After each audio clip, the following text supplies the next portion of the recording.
Okay, it's Monday, August 22nd. Just wanted to shoot a video here of the SPY index at the open. It's about 10 minutes into trading. I actually have to run out this morning, so I'm not going to be doing trading this morning, but I kind of just wanted to point out what's developing, what to look for, and some of the possibilities. And if you look at the SPY, this is the daily chart. We gapped down big today. So this is a big gap down. And the two interesting things with the gap down, well, a few interesting. First of all, it's hard to trade immediate, when you're down so much at the pre-market, it's a matter of how much follow through you're going to get, even though very easily we can get a lot of follow through the downside, but I'll show you what has to develop for that to happen. Also, you obviously have a gap up here that might be filled to the upside before you roll over it. But in the bigger picture, if you look at the daily chart, we come down to this gap area. So this could be at the open here, kind of a pause area. I'm not saying we're going to rally all the way back up or anything, but certainly this is a gap that was filled or it's starting to be filled. So you never know if you're going to get a pause. So that's why it's a little tricky. And I'll show you why you got to really watch opening price action at this point to see what's developing and to show you how the overnight action or the pre-market action kind of dictates, what might be developing. Also, on the weekly chart, I talked about last week how we had the shooter bar. Likely we were going to kind of probe lower, and that was going to be the key. Can we reach this next target? Obviously, we're in two down mode right now. So I took this red line. This is now, until things change, this is kind of the target for the week. It's Monday, very early, so we have a lot of time to go. This low right here is, whoops, I don't know where that came from, but this low right here is very close to that. So I would say these two lows will be taken out if we head down there. Then it's a question, this is a pretty long way to this next target, but you never know how big the red bar might be, so I'll watch it day by day. Also, for me, we're still in a day, as long as we hold the midpoint, that's this blue line of that prior week, which is way up here. Let's look on the daily chart. This is the midpoint of the prior week. Any rallies up here, we're still in a short mode, looking for great rollovers to back to the downside. So keep that in mind with our target down here at kind of the red line. So that's what's developing. Now here's the thing, and I see it developing right here, and I was going to point this out. On the overnight action, you kind of look at the pre-market activity, which is this white, these white bars, and a lot of times you get the aftermarket from the day before and the pre-market. You get a feel for what the highs and lows are, and to me the obvious ones are here's the highs, here's the lows. In order for the market to really, on any day, be strong up or down, to be strong to the downside, you want to have a 15-minute bar or opening bar that really closes below those lows, holds there and continues. Or if you're going to go long, you want to have a bar that goes above those highs, holds there and starts higher. And I could show you many, many charts where that happens.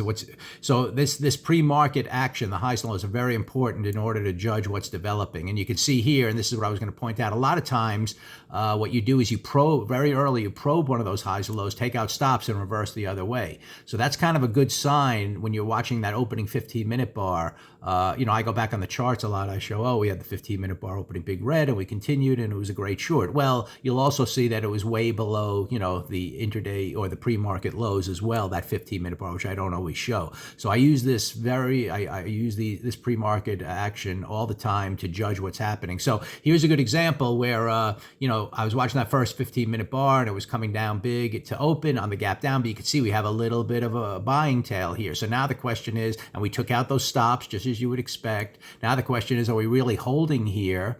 Or holding red and then going to follow through lower or not. And that's what, it's hard to tell. We might get a rally up here to start. And maybe on this day, since we have an opportunity to rally back up to close this gap before heading lower to this target, we might start up here and then take out these highs. And then the question is, on the day, if we just take out those highs and fail and then roll back over, it would be a great short. Maybe we'll take out those highs and continue up all day, and you'll be in conflict for the day because the daily intraday chart will be up, the daily chart will be down in terms of two down, and the weekly chart is two down, but the intraday chart's up. Anyway, I'm obviously anticipating lower price action, so it's just a matter of how you want to get in. This could be an example too of if this kind of area, you can see here, we're pausing in here right now. So the question is, on this bar, can you judge if we're heading higher or lower? If you really want to be aggressive and get short, sometimes I'd go to the 5-minute chart and say, okay, well, here was the first 5, 10, 15 minutes. We started green. If we cannot really reach up there and roll over on the 5-minute chart, then I would anticipate this 15-minute chart breaking to the downside and maybe having a nice downtrend for the rest of the day. Either way, I'm very biased to the downside as long as this, weekly bar whatever forms this week holds below the midpoint of that prior week. So I'm definitely looking for shorts. It's just a question of maybe today. A lot of times when you have a big gap down, you come up first for a day or two, and then the rollover day is going to be the great day, or some kind of failure up to go short would be, ideal.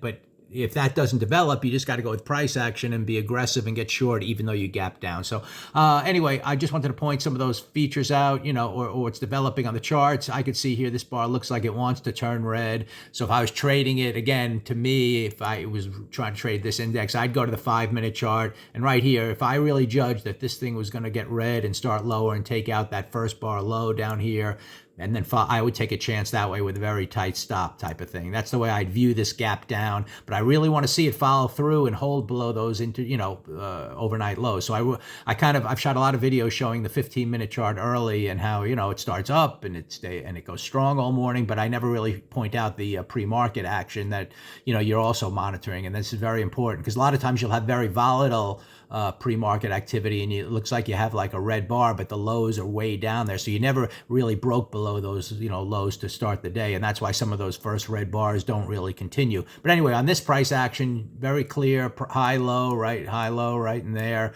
and you want to see now if we can kind of really break below that and hold on this 15-minute chart, which we will find out in time. It's trying to do it, but again, we're in a definite gap area down here. We can get some pause. So it's a kind of a tricky opening. That's kind of what you get on a lot of these gaps. But anyway, just showing the big picture here, definitely down. We're going to stay biased here for the whole week until something, and really, until we take out the midpoint of that bar, or if I can sense that we're failing, that's what it is. To fail this 2-week down, we got to kind of come down here, come all the way up to the midpoint. That would show that for this week, we're heading back up to those highs. I don't anticipate that after such a big gap. So we're looking for all kinds of short opportunities. It's just a question of how, going back to my other video, how weak the market's going to be. Can we really take this low, and even this low? What kind of red bar might form this week? So that's what we're going to form. And by the end of the week, if we can't really even take that out, we'll be excited to get long, into the coming week, with more of the big trend that's in play. I kind of pointed that out in the previous video. So anyway, heading lower here now. So it looks like we are getting some just continuation of the lower,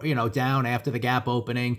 And if you were trading it, that 5-minute bar, like I said, I would have probably gotten short in here and watched the break at this low and now see if we hold that area. Kind of a quick trade to start the morning because the bias is very much down and we didn't immediately pop up, on the intraday action here, which was possible. We could have got that first bar heading up and then starting higher, but it didn't happen. So definitely a weak market, a lot of targets below, and I'll just follow up, at maybe the end of the day or something like that and show you what happened. But it was good. You could see it's a good short trade here, and if you were in it in some kind of form, it's looking like it's setting up a way to kind of set up a no risk kind of opportunity here to kind of scale out or take profits, type of thing if you got short, on that second bar. So we'll see what happens today, but overall, big gap down. Let's just see if we hold in here for the day, if we rally up, or if we continue all the way down today. And at that point, we'll kind of have to go on the daily chart day by day and see how weak the market wants to be.